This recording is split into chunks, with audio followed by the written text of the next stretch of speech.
Bonjour et bienvenue à l'atelier, je suis ravie de vous retrouver pour une nouvelle vidéo de la trousse numéro 5 et aujourd'hui on va réaliser une trousse hyper sympa avec une technique de patchwork qui s'appelle le Dresden et la particularité de cette trousse c'est qu'elle se transforme en un joli pot à crayon ou à pinceau ou à ce que vous voulez puisqu'on peut y glisser pas mal de choses à l'intérieur. Moi j'ai chargé à l'intérieur donc mes pinceaux.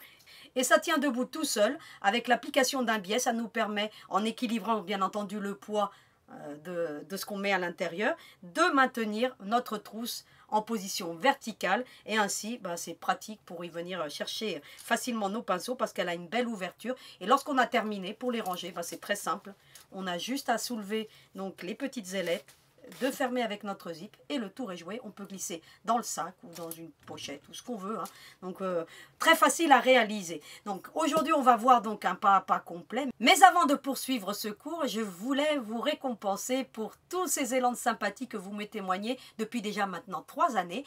Alors pour toutes celles et tous ceux qui regardent la vidéo jusqu'au bout, je vous réserve une très belle surprise justement en fin de vidéo. Alors maintenant, il ne me reste plus qu'à préparer tout mon petit matériel et je reviens de suite. Eh bien, me revoici devant vous avec le projet qu'on va réaliser aujourd'hui. Comme je vous l'ai dit, une trousse qui se transforme en pot à crayon ou pot à pinceau ou même pot à ciseaux. Vous pouvez l'utiliser partout et avoir plusieurs fonctions, éventuellement pour les pinceaux à maquillage aussi, pourquoi pas. Donc ça peut être quelque chose d'assez sympa dans votre salle de bain, aux couleurs bien entendu que vous le souhaitez. Alors il a un beau petit biais, c'est ce qu'on va voir aujourd'hui. On va poser un biais, on va poser un zip donc très rapide avec des formes arrondies. Je vais vous montrer un petit peu cette technique pour obtenir un très beau résultat. Et puis on va surtout se concentrer sur le cours d'aujourd'hui qui est le Dresden. Le Dresden, eh bien, qu'est-ce que c'est que cette technique? Eh bien, c'est une technique assez ancestrale parce que, en fait, en faisant des recherches, moi, je me suis dit que le Dresden, en fait, c'était une ville d'Allemagne et je me suis dit que la technique de patchwork venait certainement d'Allemagne. Oui, elle est issue d'Allemagne, mais si on va beaucoup plus loin dans les recherches, on va s'apercevoir très vite, eh bien, que c'est un art qui vient d'une assiette typique japonaise qui a été importée par le Auguste Ier, donc dans la région de Saxe, en Allemagne. Et toute cette partie historique, parce que je suis passionnée d'histoire, c'est quelque chose que je vous ai déjà dit, et notamment j'aime beaucoup écrire, j'aime beaucoup lire, je fais beaucoup de choses en dehors de la couture, de la musique, parce que je suis musicienne aussi.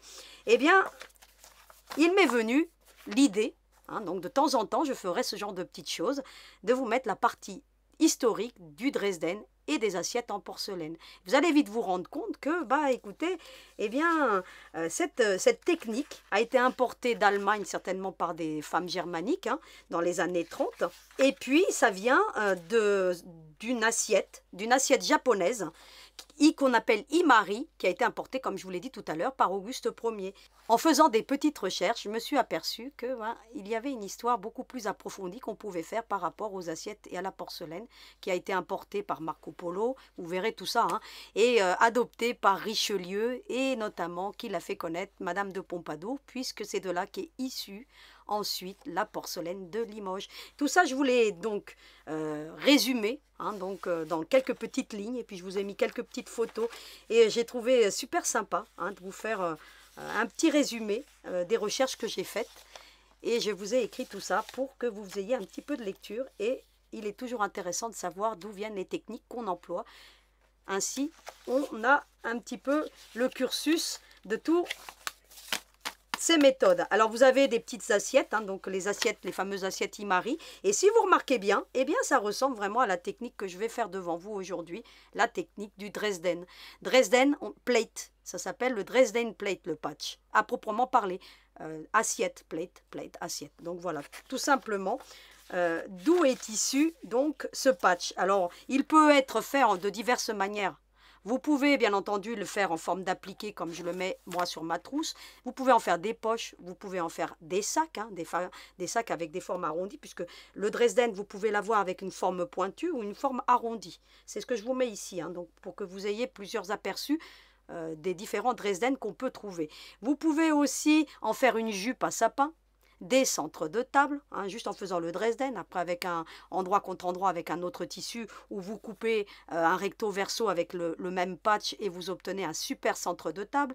Vous pouvez le décliner à l'infini, ce Dresden, hein. Et à proprement parler, vous avez des gabarits. Et je vais vous montrer ça tout à l'heure, les gabarits qu'on a pour faire ce genre de procédé. Alors, on va commencer par se concentrer sur le corps avant de voir le patch. Et j'ai déjà commencé. Alors, je l'ai légèrement transformé par rapport au premier que je vous présente ici. Ici, je vais faire un modèle en jean.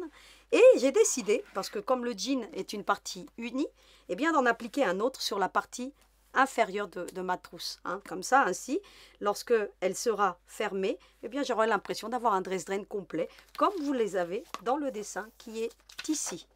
Vous voyez? Ainsi, eh bien, on aura quelque chose de complet plutôt que d'avoir un demi ici. Alors ici, j'ai fait un demi parce que j'avais utilisé un tissu, voilà, imprimé. Donc, mais j'aurais pu tout de même, pourquoi pas. Mais j'y avais pas pensé, c'est venu en cours de réalisation. Lorsque j'ai réalisé cette trousse, eh bien, j'ai dit, oh, un demi, ça fait pas... Voilà, hein, c'est une question de goût ensuite, mais j'ai trouvé que si j'en faisais un entier, pourquoi pas, ça pourrait faire quelque chose de sympa. C'est ça la couture, hein, on s'adapte en fonction des réalisations qu'on crée et qu'on confectionne. Donc voilà pour la partie principale. La partie principale, comment elle se prédéfinit? Vous avez deux parties. Vous avez la première qui est la partie qui est la base, hein, que vous retrouvez ici et que vous retrouvez ici. Donc là, je l'ai agrémenté du patch Dresden. Il faudra couper une fois dans le tissu principal, enfin deux fois plutôt, hein, puisque on a l'autre, je vais le faire devant vous ensuite. Hein, donc deux parties principales que vous avez là, avec le molleton. Donc moi, ce que j'ai fait, j'ai tracé tout simplement mon gabarit sur la partie endroit du tissu. Et ensuite, j'ai passé un petit zigzag, puis je suis venue couper tout le contour comme habituellement, avec mon petit molleton, pour apporter une rigidité à mon tissu, une stabilité plutôt, hein, pas une rigidité. Hein. Moi, j'aime pas quand ça fait un effet carton, j'aime quand ça fait quelque chose de doux, hein, à la création. Ensuite, vous allez faire la même chose pour la doublure. Hein. Vous allez couper deux fois, hein, tac, tac, et puis vous avez la doublure, tout simplement. Et ensuite, vous avez dans la page suivante, alors je vais aller très vite parce que là, c'est pas la particularité du cours d'aujourd'hui, c'est la technique, hein, ça va de soi. Vous avez le gabarit, pareil, vous allez le couper deux fois, tac, tac, comme ça. Pareil pour la doublure, vous l'aurez deux fois, comme ça. Et ainsi, vous avez toutes les parties principales qui sont prêtes. Ensuite, bien entendu, on aura à faire le patch Dresden et venir le coudre tout simplement. Mais tout ça, on verra dans la partie couture. Donc voilà pour ce qu'il en est des parties principales. Ainsi, on a fait le tour assez rapidement. Ensuite, vous avez le Dresden. Alors le Dresden, c'est ce patch que vous avez ici, ou vous l'avez ici. Alors moi, je vais le faire en forme d'appliqué. Qu'est-ce que c'est qu'un appliqué? C'est mettre un tissu sur un autre, tout simplement. C'est ce qui est fait ici. C'est un patch que j'ai mis en forme d'appliqué de façon à pouvoir le mettre sur un autre tissu pour lui donner du relief. Ainsi, on peut avoir quelque chose d'original et de différent par rapport à ce qu'on trouve habituellement. Donc voilà. Alors, il existe plusieurs Dresden. Vous en avez une multitude de gabarits à patchwork. Là, moi, j'utilise beaucoup ceux de Marty Mitchell, parce que Marty Mitchell, elle est renommée, et j'aime beaucoup ce qu'elle fait, donc en termes de gabarits. Et vous en avez plusieurs. Alors, moi, j'ai utilisé le mini qui est là. Et à l'intérieur, vous avez plusieurs gabarits. Vous avez celui avec les formes arrondies. Vous voyez un peu ce qu'on peut faire. On peut faire un petit papillon. On peut faire un papillon, les ailes fermées, les ailes ouvertes. On peut faire des paniers. On peut faire aussi avec le cercle qui est à l'intérieur ce qu'on appelle le chemin d'ivrogne. Hein, d'accord? Donc parce que c'est fait avec des courbes et on a l'impression que ça part dans tous les sens et ça peut faire des très beaux effets. Une technique que j'emploierai certainement très bientôt dans une de mes créations de façon à ce que vous puissiez avoir des techniques de patchwork. De temps en temps, je ferai des cours sur des techniques de patchwork parce que le patchwork, c'est super sympa lorsqu'on l'adapte donc à nos créations. Ça leur donne un cachet supplémentaire et ça nous permet surtout d'utiliser toutes ces petites chutes de tissu qui habituellement on jette ou on ne sait pas quoi en faire. Là, en l'occurrence, pour cette trousse, je n'ai utilisé que des chutes de tissu. Tout simplement, c'est de la récup de petites chutes que je mets et que je stocke couleur par couleur dans des petits pochons.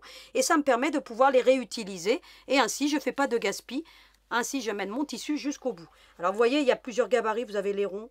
Puis, vous avez là pour faire le petit cercle du centre. Puisque vous avez remarqué qu'ici, on a un petit cercle, tout simplement. C'est plutôt un demi-cercle. en l'occurrence. Donc là, j'ai utilisé le demi. Qu'est-ce que j'ai fait, hein? J'ai pris mon tissu, j'ai pris un petit tapis rotatif, hein. J'ai mis mon tissu, j'ai coupé avec mon petit cutter rotatif, tout simplement. Hein, voilà, vous verrez hein, la vidéo de la trousse avec l'effet chevron. Je vous ai expliqué comment on coupe avec un cutter rotatif et puis ce genre de plan hein, qui est tournant, qui nous permet surtout de bien garder notre tissu stable hein, pour éviter que ça ne bouge. Parce que si ça bouge et qu'on a des écarts de millimètres en patchwork, eh bien, ça peut fausser ensuite tout le patch complet. Donc, il faut le savoir. Donc voilà pour ce qu'il en est donc du mini Dresden. Mais il en existe une multitude. Hein. Vous avez les grands. Alors là, c'est les très grands. Hein, donc vous en avez plusieurs aussi. Hein. Alors c'est des gabarits que j'essaierai de vous les trouver. Je vous les mets en lien. Hein, parce que le Dresden, faites-le. Hein. Vous pouvez faire des trucs super sympas. Et notamment pour la fin de l'année, pourquoi pas vous faire une jupe de sapin avec un très grand Dresden. Soit dit en passant. Mais vous voyez, vous en avez plusieurs là. Alors, vous me dites, comment avec ce genre de gabarit, elle a réussi à nous faire des pointes ici? Eh bien, ça on va le voir tout à l'heure, bien entendu. Hein, parce que là, le gabarit à la base, il est plat. Hein, donc, vous voyez qu'il n'a pas de pointe. Et au final, on obtient des pointes. Mais tout ça, je vais vous le montrer tout à l'heure parce que c'est mon petit secret. Je ne vous dévoile pas tout d'un coup. Il va falloir patienter encore un petit peu. Donc, voilà pour ce qu'il en est. Donc, des gabarits que vous trouvez dans le commerce. Et donc, qui viennent tout droit des États-Unis parce que c'est une grande patcheuse. Et aux États-Unis, en termes de gabarit, eh bien, il y en a une multitude. Et en général, ils viennent tous des États-Unis, à quelque chose près. Voilà pour ce qu'il en est du Dresden. Alors, pour faire ce patch, il vous faudra couper 8 différents petits tissus à multiplier par le nombre que vous voulez souhaiter. C'est-à-dire que là, j'en ai coupé 16 pour celui-ci. Pour l'autre, quand je vais le réaliser, puisque je vais en faire plusieurs, eh bien là, j'en ai 16 d'un côté. Ça veut dire que de l'autre côté, j'en aurai 16. Ça fera 32 au final. D'accord? Donc, j'aurai coupé 32 petits morceaux de tissu. Alors, ce que j'ai fait, c'est que j'en ai coupé 2 de chaque à chaque fois. Donc là, j'en ai 2 de chaque. Voilà, pour chaque création, de façon à le mettre en recto verso ensuite. Mais vous pouvez très bien en faire juste une partie. J'aurais pu très bien ne faire qu'un côté et laisser l'autre uni. J'aurais pu juste faire le bas. Hein. Après, c'est à vous de voir. Hein. Et puis, de l'autre côté, ne rien faire. Enfin, après, c'est pourquoi je vous ai mis qu'il fallait à multiplier par le nombre de patchs souhaités. C'est pourquoi je ne vous ai pas mis de quantité. Il vous en faut 8 au minimum, avoir 16 si vous voulez faire des deux côtés ici, ou alors 32. À vous de voir ce que vous voulez faire. C'est à vous de réfléchir à la création finale que vous souhaitez obtenir. Ensuite, il vous faudra aussi des petits cercles comme ça, pour faire le petit cache-misère, hein, donc voilà pour le Dresden, pour apporter une finition à ce Dresden. Et donc là, il faudra prendre le gabarit qui est là, que j'ai appelé le centre, endroit contre endroit, un petit tissu, vous tracez, et puis on aura à coudre sur le trait. Et tout ça, on va le voir bien entendu tout à l'heure dans la partie couture. Donc voilà pour ce qu'il en est du patron. Là, on a vu la petite partie historique. Et comme moi, je trouve que ce Dresden, dans ma pochette, il ressemble plutôt à un soleil. Hein, je ne sais pas si vous avez remarqué. Donc, ça ressemble à un soleil. Du coup, j'ai cherché un verset biblique qui contient donc le mot soleil. Et je suis tombée sur quelque chose qui, justement, est d'actualité. Si vous vous mettez en colère, ne péchez point, que le soleil ne se couche pas sur votre colère. C'est-à-dire qu'il ne faut jamais s'endormir en colère. Il faut toujours faire la paix avec nos frères, avec nos amis, avec notre famille, avant de s'endormir, parce qu'on ne sait pas le lendemain ce qui peut arriver. Donc, il ne faut pas partir le cœur plein de rancœur. Donc, voilà. Voilà pour la petite partie que je voulais voir avec vous. Avant de poursuivre ce cours, je voulais vous montrer quand même le grand Dresden que j'ai là, de la marque Clover. Donc, c'est-à-dire qu'on peut en faire des très grands. Et c'est pourquoi je vous dis, on pourra en faire une jupe de sapin. Donc, avec plusieurs coloris. Je pourrais vous étudier cela pour en faire une belle jupe de sapin. Pourquoi pas? Ou un beau centre de table. Donc, éventuellement, je ferai peut-être un cours d'ici la fin de l'année parce qu'en cours de réalisation de cette trousse, eh bien, l'idée m'est venue d'en faire une jupe de sapin. Parce que la mienne, elle commence à être vieille et pourquoi pas vous en faire une et puis remplacer la mienne par la même occasion. Vous en avez d'autres, donc des gabarits à patchwork de la marque Clover, le Tumbler Blocks. C'est un verre, ça a la forme d'un verre. Vous avez celui qui ressemble à une étoile.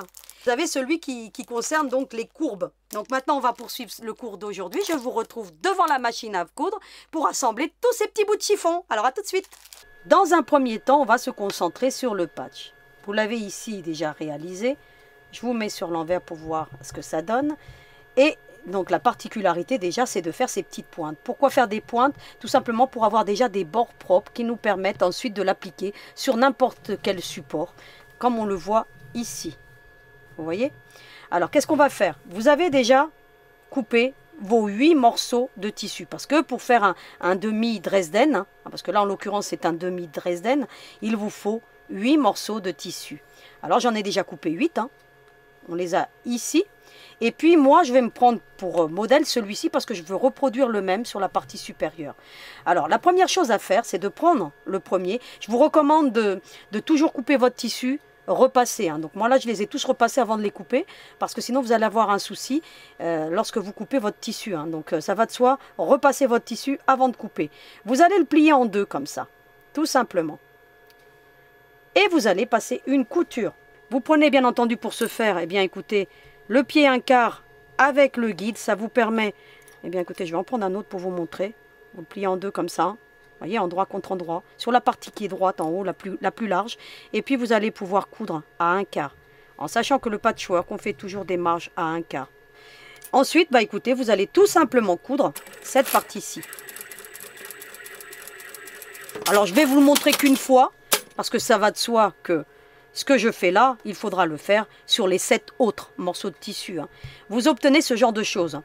Voilà. Moi, ce que je fais en priorité, c'est que je les couds tous et ensuite, je dégarnis les angles.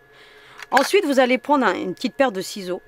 Vous voyez ici, il est plié comme ça. Vous allez dégarnir cet angle ici. C'est important pour avoir moins d'épaisseur possible et surtout pour qu'on puisse former la jolie petite pointe qu'on va retrouver ensuite ici.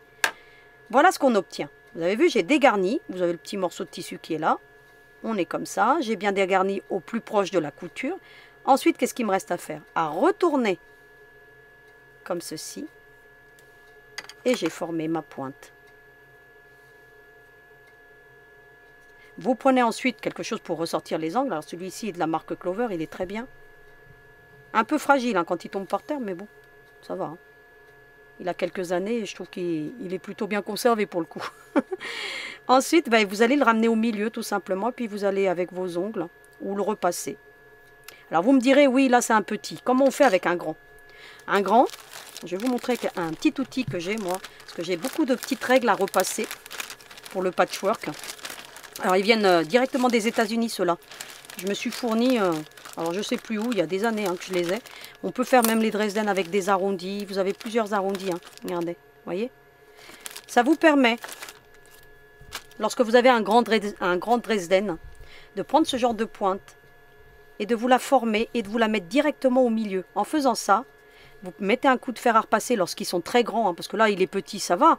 Mais quand vous avez des très grands, pour bien les centrer, vous mettez ce genre de petit outil, vous passez le fer à repasser.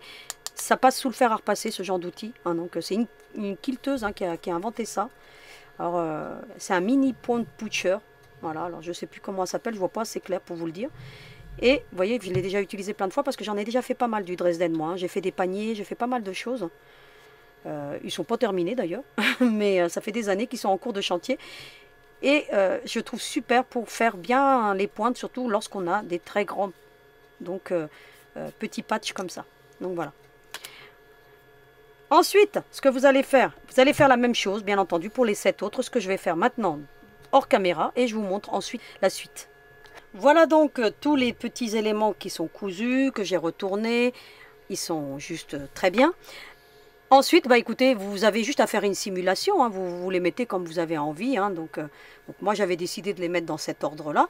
Mais bien entendu, vous pouvez utiliser toutes les couleurs que vous voulez, faites des mélanges. Vous aurez très bien pu aussi ne prendre que 2 tissus et intermédier si vous voulez. Hein, par exemple ici blanc et puis ici noir, blanc, noir, ainsi de suite. Ou en mettre un ici, puis 2 différents, vous voyez. Après c'est à vous de composer, ou une couleur là, et puis 2 identiques ici. Après vous remettez la même couleur, 2 couleurs, voilà. Après c'est à vous de voir en fonction de ce que vous voulez obtenir comme résultat. Moi j'ai pris toutes les chutes que j'avais, et puis voilà, comme ça j'ai un beau petit panel de couleurs. Ensuite, vous allez prendre endroit contre endroit, et c'est très simple, vous aurez compris qu'il va falloir les assembler. Comme ceci. Alors, hop, bien en alignement. Vous mettez éventuellement une petite épingle. Et puis vous emmenez ça sous la machine à coudre avec une marge à 1/4. et vous allez coudre. Alors, je vais enlever mon épingle. Alors, c'est tout petit, mais ça se fait très bien. Et on obtient ce genre de choses. Vous écartez ensuite la couture, c'est très important. À cette étape-ci, il faut l'écarter, parce que ça vous évite de tout écarter en même temps. Et après, ça peut s'avérer plus compliqué. Vous voyez, avec vos... ou un frottoir, hein, une spatule, hein, pour écarter les coutures, ou alors avec vos ongles. Et vous obtenez ce genre de choses. Voilà. Ensuite, vous prenez la suivante, et ainsi de suite. Endroit contre endroit toujours. Hop. On coud. Marge à un quart toujours. Marche arrière en début et en fin de couture. Et on arrive. Et on obtient la suite, comme ça. Et on écarte toujours la couture. Voilà. Ainsi de suite, hein, donc je ne vais pas vous montrer la suite, puisque ça, après, c'est assez répétitif. Et lorsque vous voulez en faire un en entier, si vous voulez faire un centre de table, il faut faire 2 demi. Et ensuite, vous assemblez les 2 demi. Et vous venez ensuite mettre un cercle complet. Là, j'ai pris un demi-cercle parce que j'ai un demi Dresden. Mais si vous en avez un entier, ça va de soi que vous allez faire un cercle en entier pour pouvoir faire la belle finition à votre Dresden. Hein, d'accord? Donc là, je vous montrerai tout à l'heure, hein, quand j'aurai fini les deux. Si vous voulez, ensuite, bah, vous faites 2 demi. Hein, c'est-à-dire que quand je l'aurai fini, j'en obtiendrai 2. Et lorsque je voudrais en faire un complet, il suffira de mettre endroit contre endroit, de faire une couture là. Et on obtiendra un Dresden complet. Donc voilà. Voilà pour ce qu'il en est donc de ce patch super sympa que je vais maintenant terminer. Et puis avant de vous le montrer, je vais aller le repasser pour bien maintenir et tenir ça bien à plat comme je l'ai ici. Vous voyez, je l'ai repassé ensuite. Donc voilà, c'est des étapes que je vais faire et puis je vous retrouve juste après. Maintenant, on va se concentrer sur le centre, donc le demi-cercle. Eh bien, c'est simple, hein, vous allez prendre le gabarit, vous allez tracer. Vous allez donc coudre sur le trait tout simplement, puis vous allez laisser la base ouverte. Hein, donc vous ne la cousez pas et puis quand on ne coupe pas, eh bien on longe le trait pour couper. Alors moi je prends le petit compteur et ensuite vous allez longer la couture en laissant une petite marge de couture. Alors moi c'est vraiment des petites chutes, hein, qui me restaient de tissu, donc voilà, ça me permet de pouvoir tout utiliser. Et puis ensuite voilà, on retourne tout simplement. Hop, avec ses doigts, on travaille le cercle. Hein. Éventuellement, l'outil de chez Clover qui va bien avec cette partie-ci. Vous faites bien ressortir tout l'arrondi correctement. Vous pouvez éventuellement aller repasser. Et vous mettez une petite couture de maintien ou de sécurité sur la base pour que ça reste bien en place. Et puis vous coupez la petite pointe éventuellement. Donc voilà. Je vous montre le patch, hein, parce que j'ai été le repasser. Vous voyez ce que ça donne. Alors c'était celui-ci, hein, qu'on a fait ensemble. Donc vous voyez ce que ça donne. Ça c'est l'autre qui va venir sur la partie inférieure, ici. Je vais venir l'appliquer là. Et l'autre sur la partie supérieure. Et ensuite, une fois qu'on l'aura cousu, il ne nous restera plus qu'à mettre le petit demi-cercle, recto verso, hein, puisqu'il est recto verso, pour venir faire la finition. Alors comment je fais ce genre de choses maintenant? Je vais faire celui-ci avec vous. Ça va de soi qu'il va falloir faire la même chose sur l'autre partie pour que vous puissiez obtenir quelque chose de similaire à ce qu'on a ici. Vous voyez? Sinon, vous ferez que la partie supérieure et à ce moment-là, vous obtiendrez ce genre de résultat-ci. Donc après, c'est à vous de voir. En sachant que j'espère qu'il n'y aura pas de décalage parce que je n'ai pas fait de modèle, hein, donc je le fais devant vous là. En espérant qu'on n'aura pas trop. D'autant plus que j'utilise une matière un peu stretch, donc ça va être un petit peu compliqué de centrer. Mais vous, si vous utilisez une matière qui n'est pas stretch, ça sera beaucoup plus facile. Hein. Donc là, moi, j'ai pris du jean et il est assez extensible. Donc il va falloir que je triche un petit peu pour qu'après, vous voyez, j'obtienne ce genre de résultat-ci que je veux obtenir au final, moi, hein, de ma trousse. Donc voilà. Alors maintenant, qu'est-ce que je fais? Je vais prendre mon demi-cercle, hein, qui est là, hein, c'est pas tout à fait un demi-cercle, hein, c'est plus un ovale, hein, que j'ai fait. Hein. J'ai étudié pour que, si vous voulez, ici on ait un petit peu d'envergure ici. Voilà, pour pas que ça soit trop proche. Ici c'est un peu proche et ici j'ai laissé un petit peu. J'ai fait un arrondi qui s'approprie bien à la création, ça va de soi pour lui donner un beau aspect donc final. Hein. Donc ce que vous allez faire, vous allez donc faire comme moi, vous allez avec vos doigts, ou après vous allez faire un trait. Donc là on le voit bien, il est ici. Donc je vais le marquer.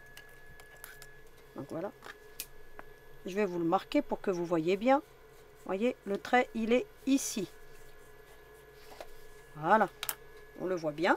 Vous allez prendre votre patch. Alors, je vais prendre le même que ce que j'ai fait là, puisque l'autre, il est différent. Hein, il n'y a pas les mêmes coloris. Hein. Je ne sais pas si vous avez remarqué, mais ce n'est pas du tout le même. Et vous allez le centrer tout simplement en faisant en sorte que la base vienne bien comme ceci. Voyez, hop, hop.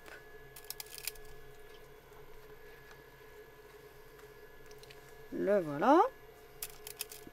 Et puis ensuite, eh ben, c'est très simple. Hein. Alors maintenant, ce qu'on va faire, eh bien écoutez, on va tout simplement faire une petite couture au plus proche.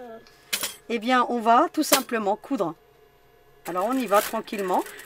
Je fais une première couture. Alors j'utilise un point de 2 mm, hein, pas plus. Hein, parce que comme on a beaucoup de pointes, eh bien pour les amorcer, c'est plus simple. Ensuite, vous pivotez tout simplement votre tissu. Et puis vous allez continuer comme ça, tout du long. Alors vous arrivez jusqu'à la jonction.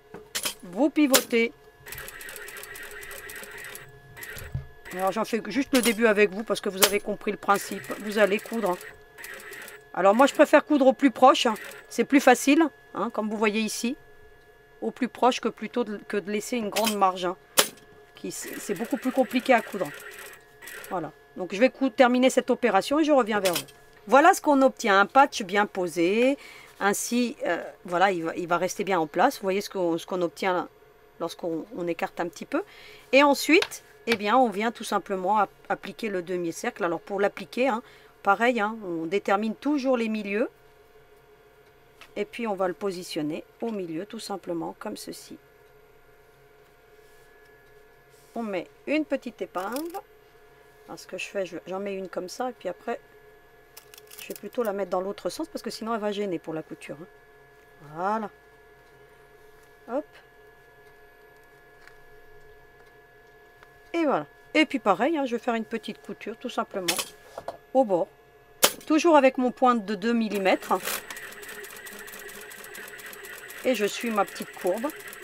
Alors, pour les débutants et les débutantes, utilisez plutôt un fil ton sur ton. Là, moi, voilà. Hein, je travaille avec du rose tout du long. Du coup, j'ai laissé mon rose.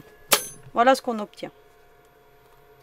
Ensuite, je vous recommande de retourner et de venir passer une couture sur la base pour bien maintenir votre patch en place.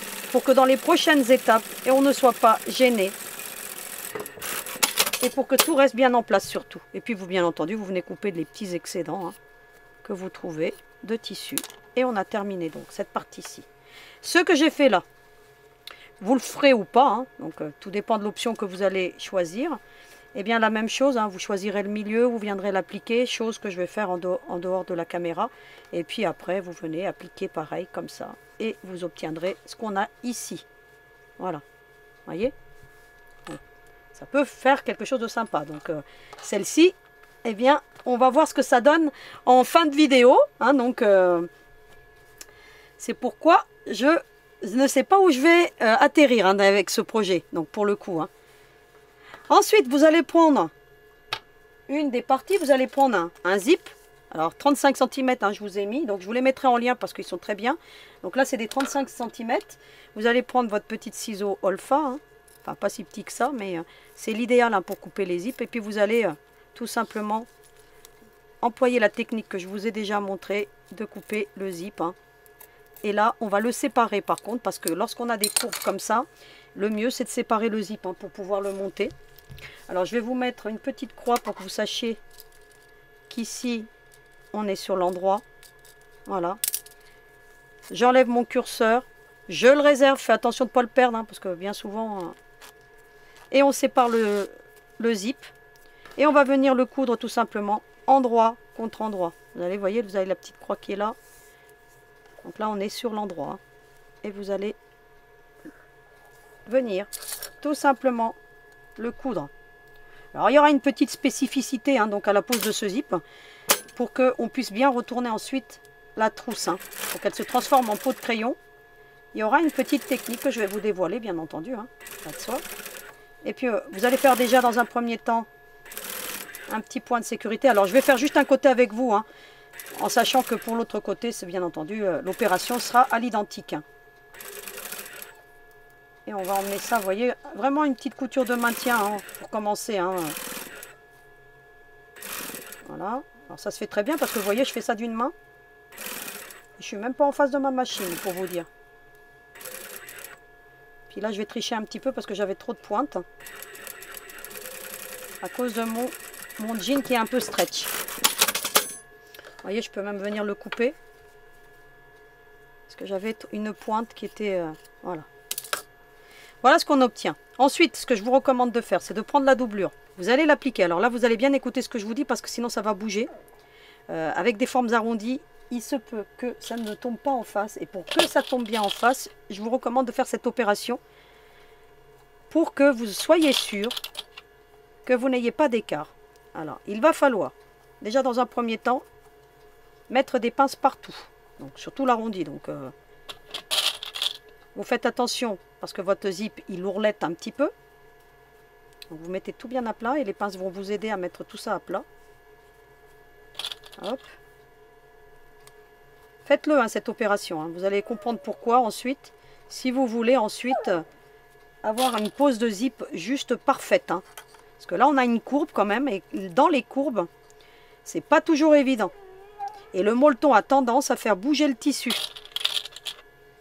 Donc quand on a des lignes droites, c'est pas gênant si ça bouge un peu, après on peut tricher.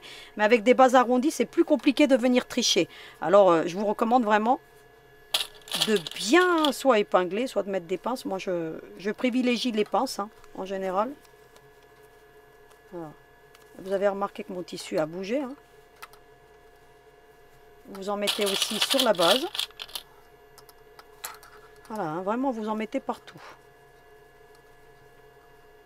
Et d'autant plus que moi là j'utilise un tissu qui est relativement stretch, hein, le jean. Hein. Donc à ne pas faire hein, pour les débutants et les débutantes. Hein. Ne pas utiliser de matières extensibles qui sont difficiles à coudre. Hein. Hein, ne vous lancez pas dans des matières compliquées. Prenez des matières qui ne sont pas extensibles. Voilà ce que j'ai fait. Ensuite vous allez le retourner sur l'envers. Et vous allez faire une petite couture de maintien. Mais vraiment au plus proche. Hein. Parce que sinon vous allez être à l'aveugle. Et comme ça ourlette un petit peu votre zip, vous risquez de le coudre. Regardez, vraiment au bord. Hein. Hop. Vous voyez, là ça ourlette. Hein. Donc faire attention. Et ça va vous permettre de bien fixer votre doublure. Et surtout qu'elle ne bouge pas. Si vous cousez côté doublure, vous allez avoir une pointe ici qui va se former hein, avec votre doublure. Et vous n'en aurez pas assez ensuite pour... les prochaines étapes. Hein. Donc là, vous voyez, ça a ourleté. Vous ouvrez un petit peu.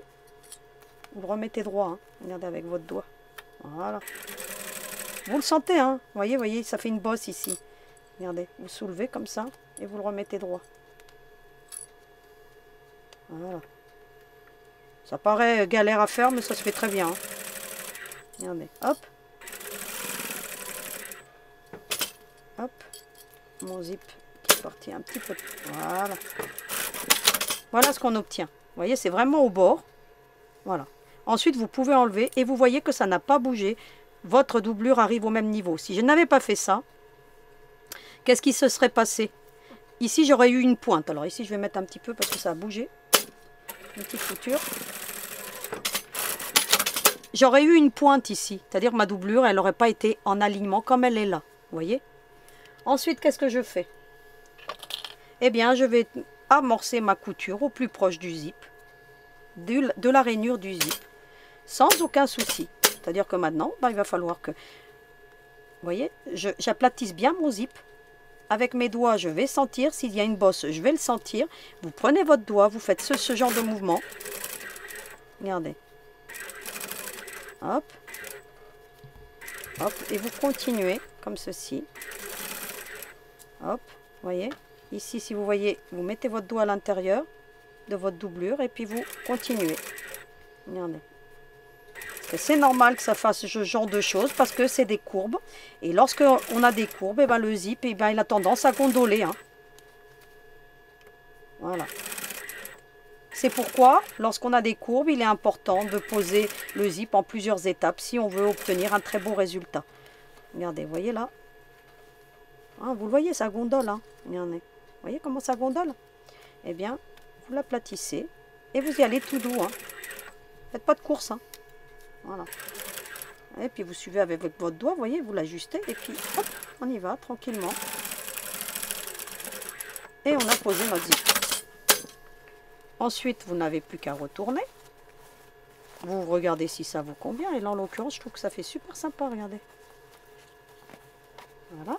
Vous allez peut-être repasser si vous le voulez, hein. Ça vous permet de bien maintenir le tout en place. Moi, je vais mettre des petites pinces, hein, pour que ça reste bien positionné. Vous voyez que mon zip, j'ai fait en sorte d'avoir la même distance d'un côté à l'autre. Ça va faciliter les prochaines étapes. Voilà ce qu'on obtient. Regardez comment c'est joli. Les coloris se marient parfaitement. Et bien maintenant, ce que je vais faire, c'est que je vais faire une couture qui va me permettre de maintenir la doublure pour ne pas qu'elle vienne à gêner lorsqu'on ferme la trousse, hein, tout simplement. Alors, je me mets bien ici au bord, hein. Je mets tout bien à plat comme ceci, vous voyez comment je mets, hein. J'ai pris un point de 2,50, hein, pas plus. Et puis j'amorce cette petite couture. Vous voyez que moi j'ai une semelle étroite, mais vous avez votre pied à zip, hein. Pensez au pied à zip, hein, à cette étape-ci. Et puis on y va tranquillement parce que les courbes, hein, il ne faut pas faire de vitesse avec des courbes, hein. Alors j'y vais tout doux. Voilà. Je tire bien.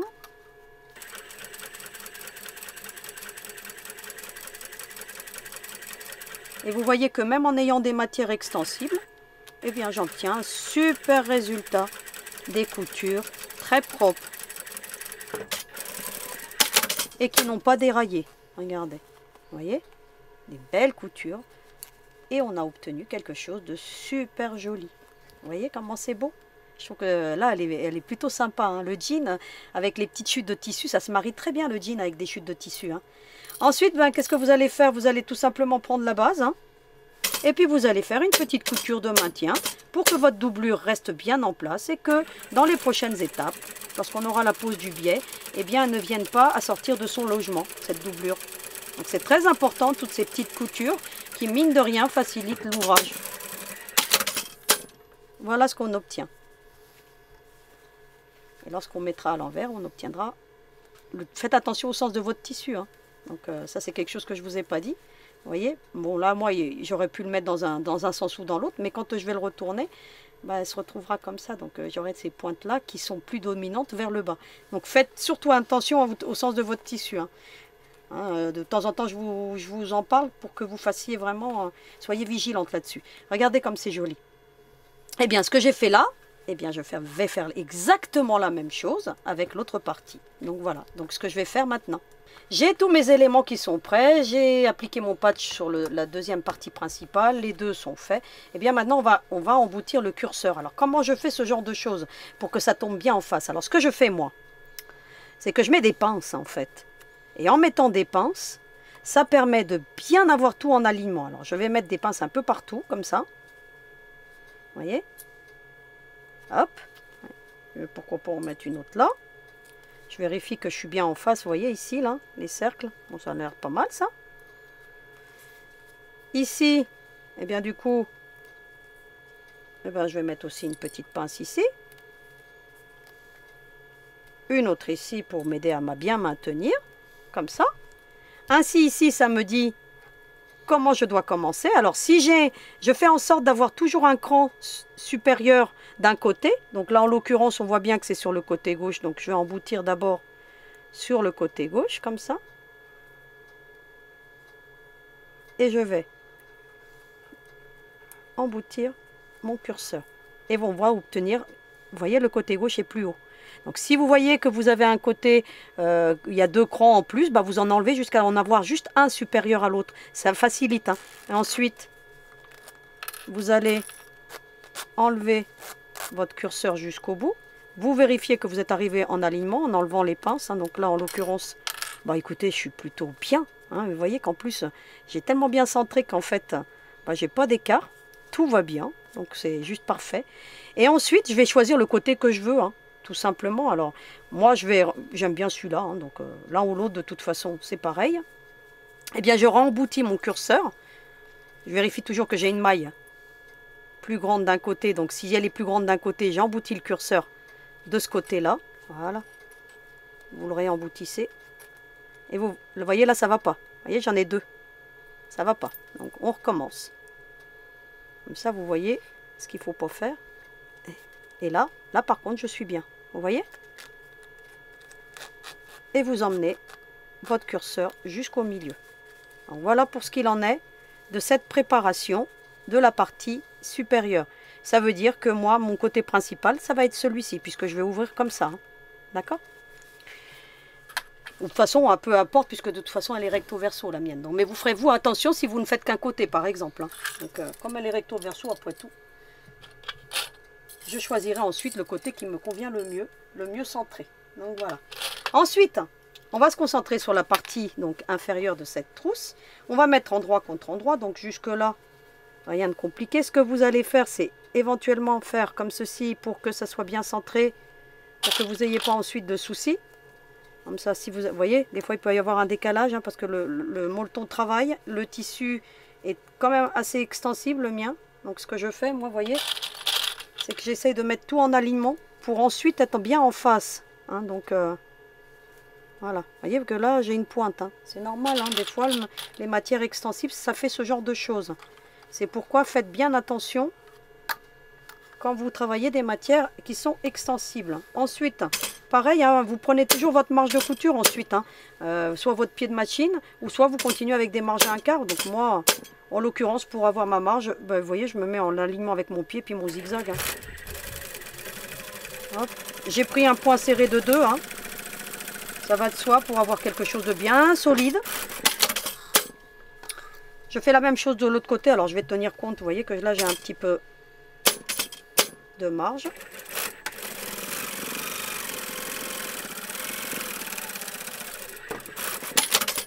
Je peux venir couper ou pas l'excédent, donc peu importe. Ici, je mets bien en alignement le fond. Et pareil, je vais coudre le fond.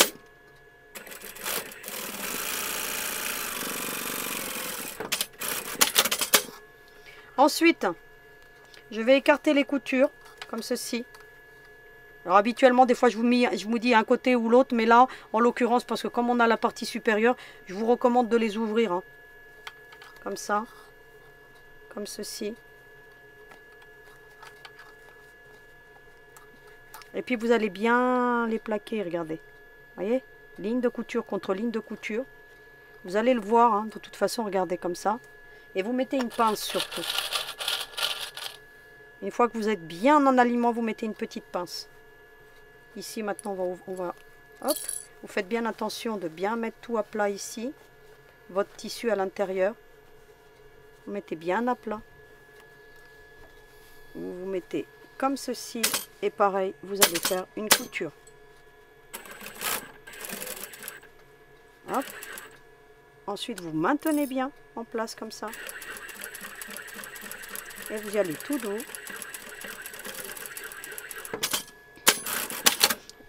Éventuellement, une fois que vous avez cousu, vous pouvez vérifier de l'autre côté que vous êtes bien en face. Là, en l'occurrence, moi, il n'y a pas de souci.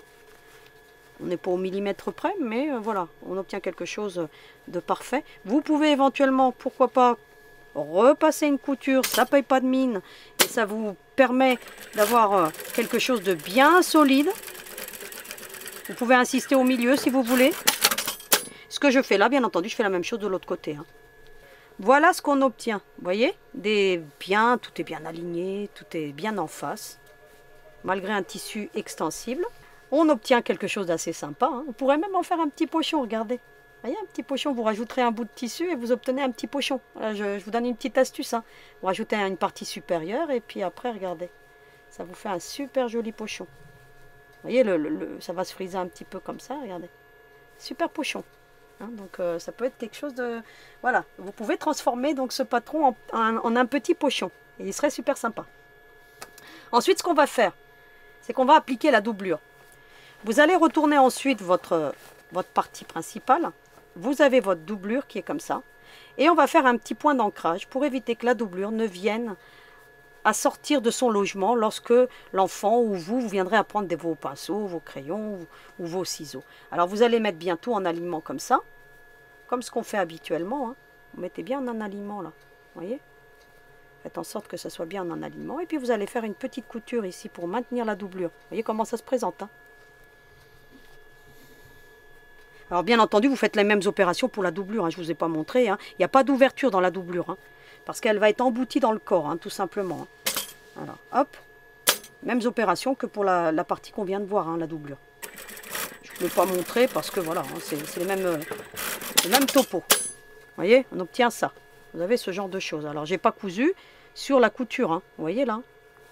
Et de l'autre côté non plus. Hein. C'est vraiment, voilà, proche du bord, hein, tout simplement.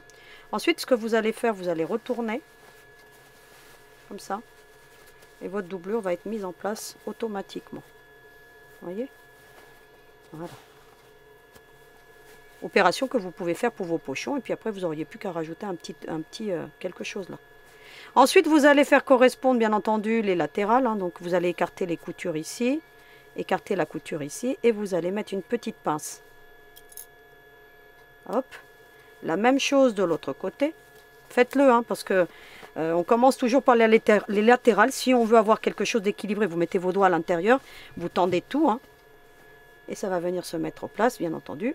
Ici, on écarte la couture, hein, pour avoir le moins d'épaisseur possible, d'autant plus qu'on va poser un biais tout à l'heure, donc on veut que les coutures soient bien plates pour éviter les surépaisseurs. Et puis ensuite, vous allez mettre des petites pinces tout le contour. Vous voyez, ça équilibre, hein, tout de suite. Hein. Commencez toujours par les latérales, ne commencez pas n'importe où. Ainsi, vous aurez toujours un ouvrage qui sera bien fini, bien réparti. Et vous n'aurez pas de soucis au montage final, ça va de soi. Alors ensuite, voilà, hein, des petites pinces. Et puis, on va continuer, tout simplement. Alors, je vais enlever ma petite pince. On va mettre une petite couture de maintien, tout le contour. Voilà ce qu'on obtient. Un super Dresden, hein. Franchement c'est très joli le Dresden. Ensuite, vous allez prendre la partie principale. Et c'est là où ça se corse un petit peu. Vous allez défaire un peu votre zip comme ça. Vous voyez? Vous vous arrêtez, je sais pas, à 2 doigts, hein, en gros. Vous allez mettre une épingle pour arrêter le curseur, pour pas qu'il descende plus bas. Vous voyez? Ensuite, ici, vous allez ouvrir et de la même manière. Pas plus que ça. Vous voyez, 2 doigts, un peu plus que 2 doigts même. Et puis pourquoi pas, vous mettez aussi une épingle. Vous en mettez même 2 ou 3 là. Parce que là, en l'occurrence, de ce côté-là, il ne faut pas que ça s'ouvre. Voilà. Vous sécurisez bien votre ouvrage. Hein. Comme ceci. Vous voyez, d'un côté, puis de l'autre côté, juste un. Grâce à l'aiguille, vous êtes sûr que le curseur ne va pas descendre plus bas. Donc tout simplement. Vous allez faire ensuite attention au sens, hein, que vous voulez que ça s'ouvre, lequel vous préférez. Hein. Après, peu importe, moi il est recto verso. Là, pour le coup, c'est pas gênant. Vous allez ensuite le retourner délicatement. Alors, vraiment délicatement. Hein. Voyez, regardez. Hop, vous mettez même vos doigts ici pour... Hop, et vous le retournez. Voilà ce qu'on obtient. Vous avez vu? Ensuite, vous allez tout simplement l'emboutir. Endroit contre endroit, comme ça. En faisant attention à votre curseur pour pas qu'il s'ouvre plus. Moi, il s'est un petit peu légèrement ouvert, mais c'est pas gênant. Du moment qu'il s'ouvre pas jusqu'au bout, ça va aller. Et vous allez mettre bien en alignement le curseur avec la latérale, comme ceci. Et vous allez mettre une pince. Ici. Une pince. Ici. Voilà. Vous allez faire la même chose de l'autre côté. Éventuellement, vous ouvrez un peu plus votre curseur parce que là, en l'occurrence, il me faut un petit peu plus d'envergure. Voilà. Vous voyez, vous ajustez. Hein, et puis, vous remettez hein, votre... Ça évite qu'il s'ouvre. Surtout que du côté du curseur, c'est très bien qu'il ne s'ouvre pas parce que sinon, il risque de se prendre dans la couture, votre curseur. De l'autre côté, si ça s'ouvre un petit peu, bon, c'est pas très gênant. Mais là, en l'occurrence, on veut que ça reste bien fermé pour que vous mettez une pince sur les latérales. Ici, vous allez faire en sorte que ça vienne bien se mettre en alignement. Vous voyez là? Vous voyez, hein, le plus... après, on n'est pas au millimètre, hein, mais si on peut rester bien en alignement, écoutez, ça m'a l'air pas mal, hein, cette histoire. Hein. Faut pas qu'il y ait trop de décalage, sinon ça va pas faire joli. Ici, ça gondole un petit peu. Ça va venir s'ajuster avec les coutures ensuite. Hein. Voilà. Ici, je vérifie aussi. Hein. Alors, bien entendu, si vous faites qu'une partie, vous n'aurez pas le souci. Hein. Hop. Je vais faire en sorte, ce que je vais faire, c'est que je vais déjà coudre les parties comme ça. Alors attendez, comme je ne l'ai jamais fait, hein, celui-ci, hein, je n'ai pas fait de prototype, je vais coudre d'abord cette partie-ci pour pas qu'elle bouge. Comme ça, bah, je suis sûre qu'elle va rester en place. Et puis après, je vais tricher avec le reste. Hein. Parce que moi, ce que je veux, c'est que la fleur reste en alignement, enfin le soleil. Hein. Alors regardez, je vais coudre ici. Bien entendu, si vous faites l'autre, hein, vous ne vous préoccupez pas. Hein, vous allez faire votre couture de sécurité, tout le contour, sans vous préoccuper de quoi que ce soit, puisque vous n'avez pas l'autre partie. Mais si vous avez l'autre partie, je vous recommande, une fois que vous l'avez mis en alignement, ici, là, de venir coudre d'abord ici. Voilà, hop. Hop. Vous voyez, vous allez coudre ici d'abord.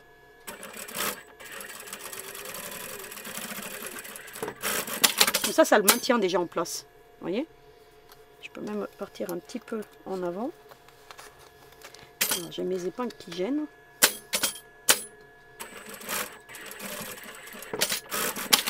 Vous voyez? Comme ça, il va rester en place. Vous faites la même chose de l'autre côté. Alors, je suis en train de le faire vraiment devant vous, hein, parce que c'est la première fois que je la fais, hein, celle-ci. Hein. Voilà. Hop, hop, hop. Je vais l'emmener jusqu'au bout. Voilà ce que ça donne. Vous voyez? Ensuite, ce que je vais faire, eh ben, je vais coudre tout le contour, tout simplement. Hein. Donc, la même chose, hein, vous reprenez comme ça. Et puis, vous allez coudre avec tout le contour en faisant une couture de sécurité. Hein. Et puis, comme ça, ça va fermer votre curseur, votre zip, pardon. Et là, cette fois-ci, vous pouvez y aller, vous faites tout le contour. Voilà ce qu'on obtient lorsqu'on a bien retourné. Ça donne ce genre de choses. Alors, ce que vous allez faire, vous allez refermer un petit peu le curseur. Donc, moi, j'ai ouvert pour voir ce que ça donne. Hein. Mais vous ferez attention. Hein, donc, à garder une partie de votre curseur fermé ici. Mais bon, c'est pas grave. Hein. Hop, on met une petite pince ici. Vous voyez? Et ça va vous le maintenir droit. Hein. Vous mettez une, si ça vous arrive comme moi que ça s'ouvre, hop, vous voyez, mettez une pince. Et le tour est joué. Ça reste bien fermé. Donc voyez ce qu'on obtient. Donc moi j'ai voulu aller vérifier parce que comme j'utilise une matière extensible, pas toujours évident de bien être en phase. Donc ensuite vous allez couper la partie du curseur hein, qui ne sert plus à rien.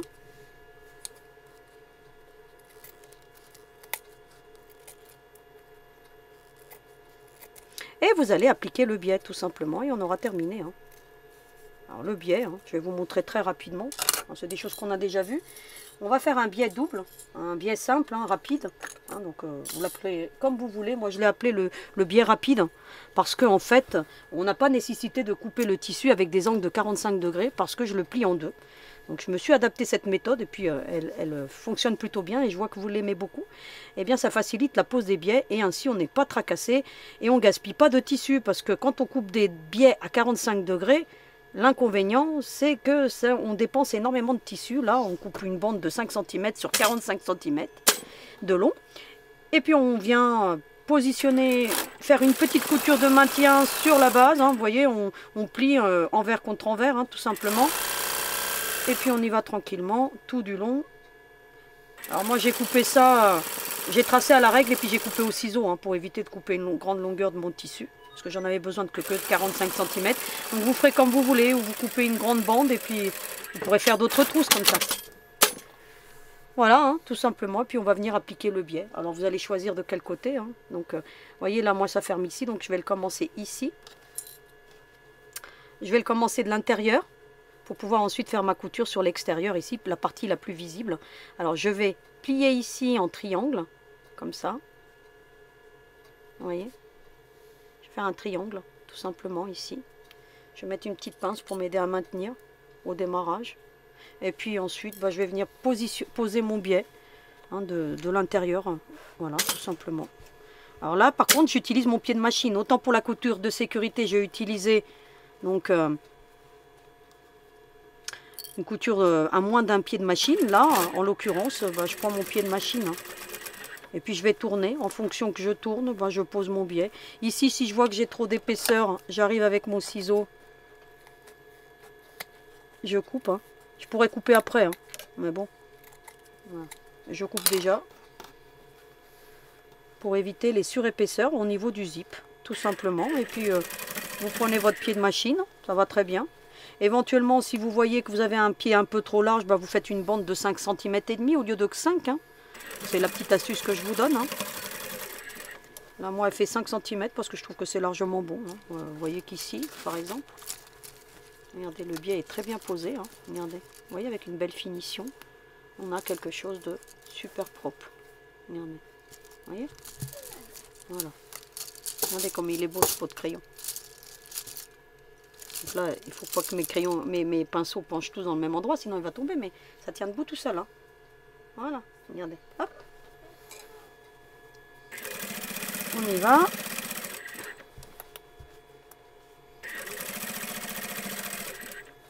Alors pourquoi j'aurais pu faire une trousse entière? Pourquoi je l'ai fait en forme de... comme ça en 2 parties, parce que j'aurais pu intégrer cette partie principale et faire mon Dresden en entier. C'est parce que en faisant le bord ici, ça permet de bien maintenir le pot. Hein.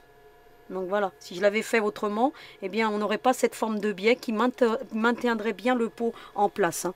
Donc voilà pourquoi j'ai fait comme ça. Hein. Mais on aurait pu le faire en une pièce. Hein. Voilà, hein, parce que c'est la question qui va m'être posée. Hein. Je vous connais maintenant. Alors, vous voyez, j'emmène. Alors je fais attention. Voilà, vous voyez, j'ai une pince ici. Je vais l'enlever, qui me gêne. Maintenant, je peux l'enlever. Hop, et je vais emmener. Alors là, ici, je le fais descendre légèrement. Vous voyez mon biais là? Légèrement. Hein. Vous voyez? Hop. Je vais passer un peu plus loin. Et pareil, je vais terminer en triangle. Vous voyez? Et je le fais descendre légèrement. Hein. Voilà, vous voyez, de 2 mm, hein, pas plus. Voilà. Voilà. Hop. Pour éviter qu'il ne vienne à surpasser l'autre après, hein, quand on va plier. Hop, hop, hop, hop. Voilà pourquoi je vous ai dit 45 cm, parce que comme ça, ça vous laisse un petit peu de marge. Vous voyez, puis vous venez, vous coupez ensuite l'excédent. Hein. Voilà. Ensuite, bah, vous n'avez plus qu'à le remettre comme ceci, vers l'avant. Regardez la belle finition. Le fait d'avoir enlevé les 2 petits millimètres ici, ça vous permet d'avoir un biais qui arrive au même niveau. D'accord? Faites-le, hein, les 2 petits millimètres qu'on voit là. Hein, c'est important. Et hop, vous venez, vous ajustez bien. Hein. Voilà, regardez. On obtient une très belle finition. Et puis ensuite, vous n'avez pas à vous tracasser de plier, de replier. Quand on fait des finitions comme ça, c'est plus pratique de faire ce genre de biais. Alors ici, il va falloir fermer un petit peu. Voilà, vous allez bien tirer tout du long. Si vous voyez qu'ici, vous voyez, on a du mal et on risque de voir la couture. Ce que vous faites, hein, donc ça vous savez maintenant, vous enlevez un petit peu comme ça votre biais vers l'arrière. Évitez de le couper. Hein. Vous enlevez un petit peu d'excédent. Juste un petit peu. Hein. Vous voyez, vous ajustez avec votre ciseau. Voilà. Vous enlevez un petit peu d'excédent. Et ça vous permettra ensuite de bien... Parce que bien épouser le contour. Surtout, il ne faut pas qu'on voit la couture là qui est là. Donc il faut bien que ça la masque. Hein. Parce que un biais bien posé, eh bien c'est une finition à votre création. Hein. Vous voyez, 5 cm, c'est très bien. Hein. Et si vous voyez que c'est un peu juste pour vous, soit vous enlevez un petit peu de matière hein, quand vous avez cousu. D'accord? Comme je viens de le faire. Soit vous le faites à 5,5, hein, 5 cm et demi de largeur. Hein. Et voilà. Et donc là, ici, je peux remettre la petite pince pour m'aider à maintenir, pour que ça reste bien fermé. Et vous allez voir que je vais être obligée de peut-être d'enlever un petit peu de matière au niveau du zip. Voilà. Peut-être, peut-être pas. Vous voyez, un petit peu. Vous voyez, vous refaites la même chose. Hein. Vous prenez votre ciseau. Vous voyez, on voit bien qu'ici, il y a un petit peu trop de matière. Ben, vous venez, vous ajustez. Alors, vous prenez des ciseaux, voilà, hein, les Olfa hein, pour faire ça. Hein. Prenez pas vos ciseaux classiques. Hein, parce qu'il y a quand même de l'épaisseur et vous risquez d'abîmer vos ciseaux. Hein. Si vous voulez avoir une belle longévité à vos ciseaux, comme moi je les ai depuis plusieurs années, hein, donc sans jamais les avoir affûtés, eh bien, utilisez-les à bon escient. Hein. Donc voilà. Vous voyez, vous coupez un peu de matière. Ça, c'est des astuces que je vous donne parce que les débutants et les débutantes, en général, les biais, ils n'aiment pas ça. Les poses de fermeture, C'est des questions qu'on me dit, oui, j'arrive pas à coudre droit. Mais depuis que je vous donne cette méthode, beaucoup de personnes me disent qu'ils se sont réconciliés et avec les zips et avec les biais. Donc, je suis plutôt contente alors, pour le coup. Vous voyez, ici, vous allez faire en sorte que ça reste bien à plat. Hop.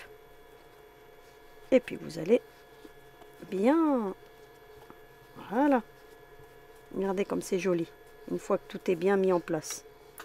Hop. Et hop. Et puis maintenant, qu'est-ce qu'il vous reste à faire?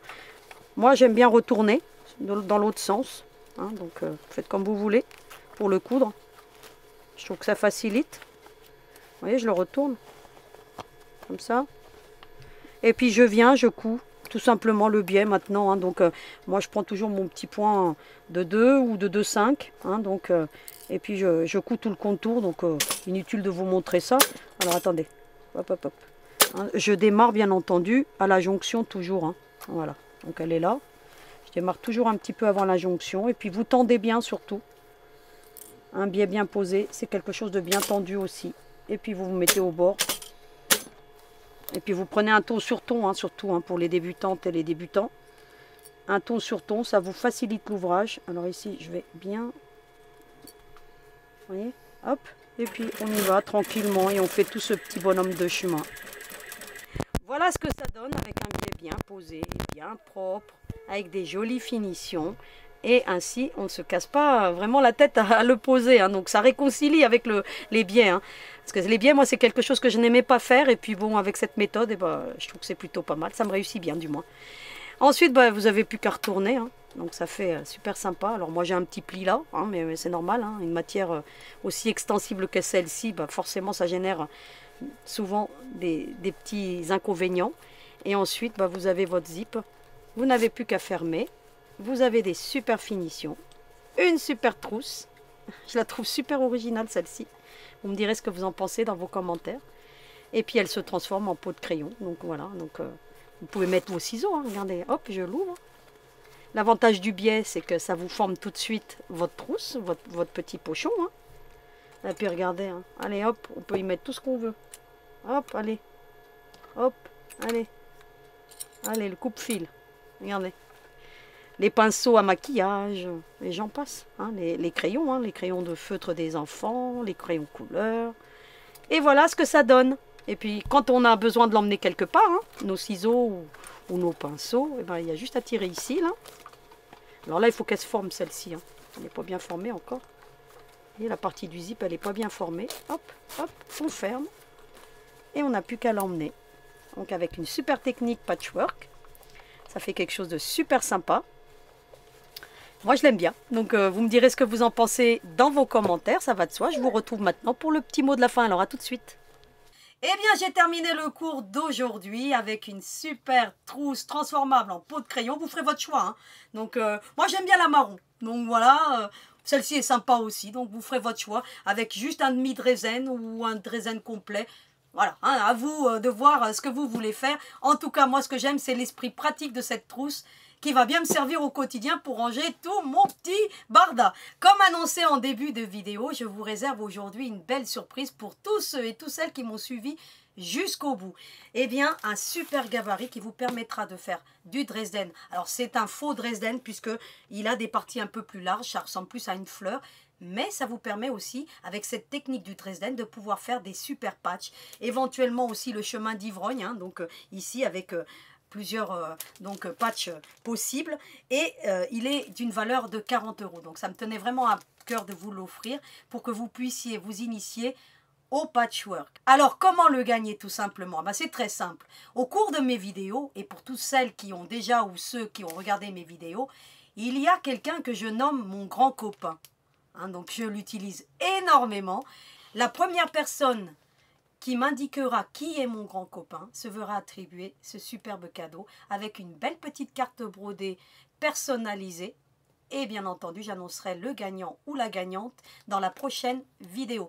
J'attends avec impatience tous vos messages et allez-y pour gagner ce super cadeau. Je vous retrouve pour ma part la semaine prochaine avec le nom du gagnant. Et bien entendu, toujours avec le sourire et pour de nouvelles créations. Et vous n'oubliez surtout pas, hein, à vos aiguilles.